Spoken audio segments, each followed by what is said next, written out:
칸트가 직접 작성한 세부 목차에 따르면 순수이 성비판은 크게 선험적 감성론, 선험적 분석론, 선험적 변증론 그리고 선험적 방법론으로 구성되어 있습니다. 이는 순수이성의 능력, 즉 우리의 유한한 인식 능력에 따른 구분입니다. 실제로 전체 2권으로 구성된 순수이 성비판의 제안권의 선험적 원리론에는 감성론, 분석론, 변증론이 배치되어 있는데 제2권의 제목이 선험적 방법론입니다. 이는 순수이성으로부터 철학적 학문이 체계를 위한 재료들 또는 요소들 및 이와 함께 확립된 이론적 이성 사용의 한계가 선험적 원리론에서 서술된 후에 이제 선험적 방법론에서는 지금까지의 해명으로부터 철학적 학문 체계를 구축하기 위한 방도를 제시하는 것을 목표로 하고 있습니다. 이에 방법론은 순수이성의 완전한 체계의 형식적 조건들의 규정을 포함합니다. 방법론에서 칸트가 밝히고 있는 이러한 조건들에는 어떤 것들이 있는지 간략하게 정리해 보려고 합니다.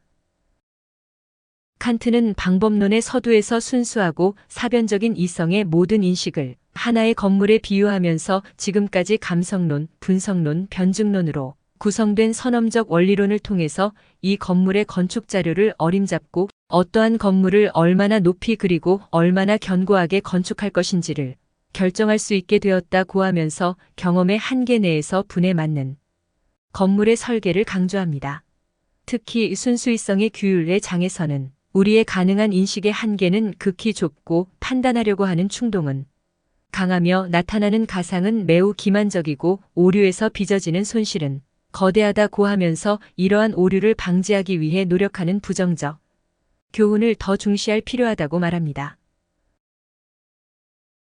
이를 위해서 규칙을 위반하려고 하는 우리의 부단한 경향을 제한하고 또 근절시키려고 하는 이성의 규율로서 비판적 방법을 강조합니다. 칸트가 직접 보여준 이성 비판의 전 과정이 이에 기여할 수 있습니다.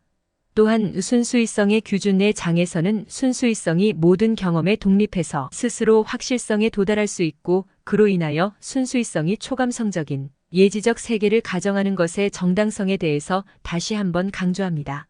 이는 곧 도덕 법칙의 확실성과 실천적 자유가 절대적인 독립성을 갖는다는 것을 의미하는 것으로 원리론에서 소극적으로 다루어졌던 인식 능력의 실천적 사용을 옹호합니다.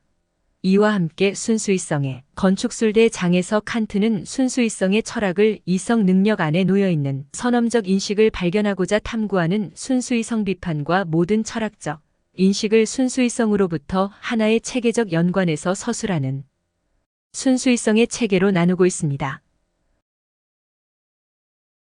이 순수이성의 체계가 곧 형이상학입니다. 순수이성은 이성의 사변적 사용뿐만 아니라 실천적 사용도 포함하기 때문에 즉 인간 이성의 입법이 자연법칙뿐만 아니라 도덕법칙도 포함하기 때문에 형이상학은 필연적으로 자연 형이상학과 순수 도덕학 즉 도덕 형이상학으로 구분됩니다. 따라서 순수이성의 철학은 예비학으로서의 순수 이성 비판, 자연의 형이상학 그리고 도덕의 형이상학으로 구성됩니다.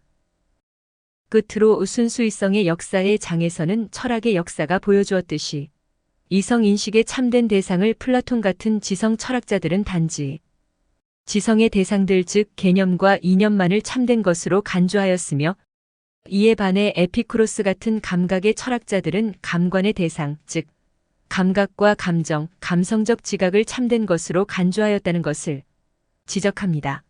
또한 인식의 원천을 아리스토텔레스와 로크 같은 경험주의자들은 경험에서 찾았고 플라톤과 후기 라이프니츠처럼 극단적인 정신주의자들은 감관에서 독립된 지성 자체에서 인식의 원천을 찾았다는 것을 밝히고 있습니다. 또한 철학의 학문적 방법의 영역에서는 볼프에서처럼 독단적 합리적 방법과 휴메서처럼 회의적 경험적 방법이 서로 대립해 있다고 합니다. 칸트는 이 세 가지 모든 관점에서 감성의 옹호자와 지성의 옹호자 사이의 논쟁은 해결되지 않았지만 두 입장이 어느 정도의 타당성을 가진다는 통찰과 두 입장의 중재를 통한 논쟁의 해결은 비판 철학을 통하여 가능하다고 자평합니다. 이제 순수의 성비판에 대한 이야기를 마무리하면서 짚고 넘어가야 할 문제가 하나 남아 했습니다. 칸트는 앞서 살펴본 순수이성의 규준 내 장에서 도덕 형이상학이 다루어야 할 문제들에 대해서 고찰하면서 이성의 모든 관심, 즉 사변적 관심 및 실천적 관심은 세 가지 물음에 귀착한다고 밝히고 있습니다. 그것은 나는 무엇을 알 수 있는가? 나는 무엇을 해야만 하는가? 나는 무엇을 바랄 수 있는가? 하는 것입니다. 순수이성 비판은 이와 같은 철학의 근본 문제를 올바로 탐구할 수 있는 예비학으로서 기획된 것입니다. 칸트는 스스로 그 길은 자신이 보여준 비판적 방법을 통해서 마련될 수 있다고 말합니다.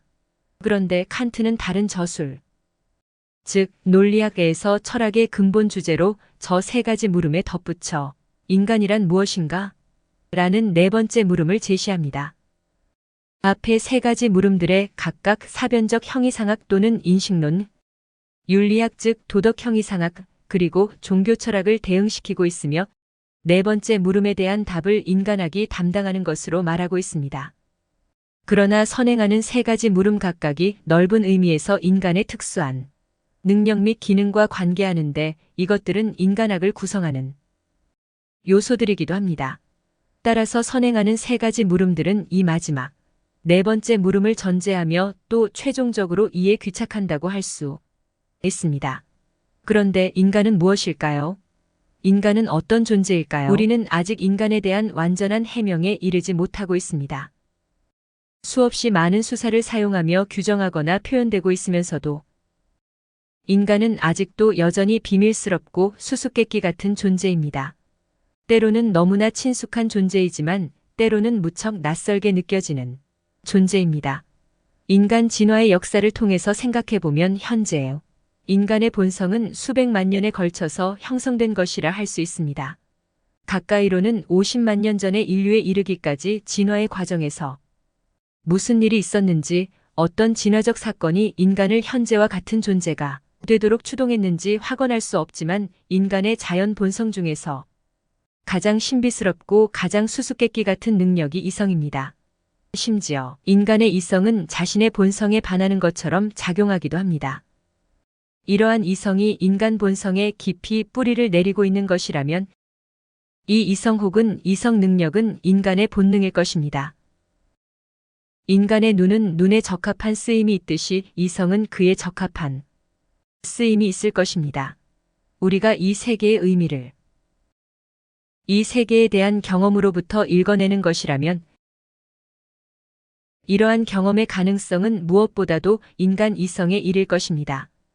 칸트가 이성과 화해시키고자 한 경험의 세계는 그가 과학을 지식의 표준 모델로 삼고 있듯이 다소 협소한 세계 내부적 경험에 제약되어 있다고 할 수 있습니다. 인간적 삶의 의미와 가치는 사실의 세계 바깥에 놓여 있습니다. 우리는 그 세계에서 인간 존재와 삶의 의미와 가치를 발견하고 체험합니다. 그것이 뜻하는 바를 알기 위해서는 이성이 하는 사업에 대한 또 한 번의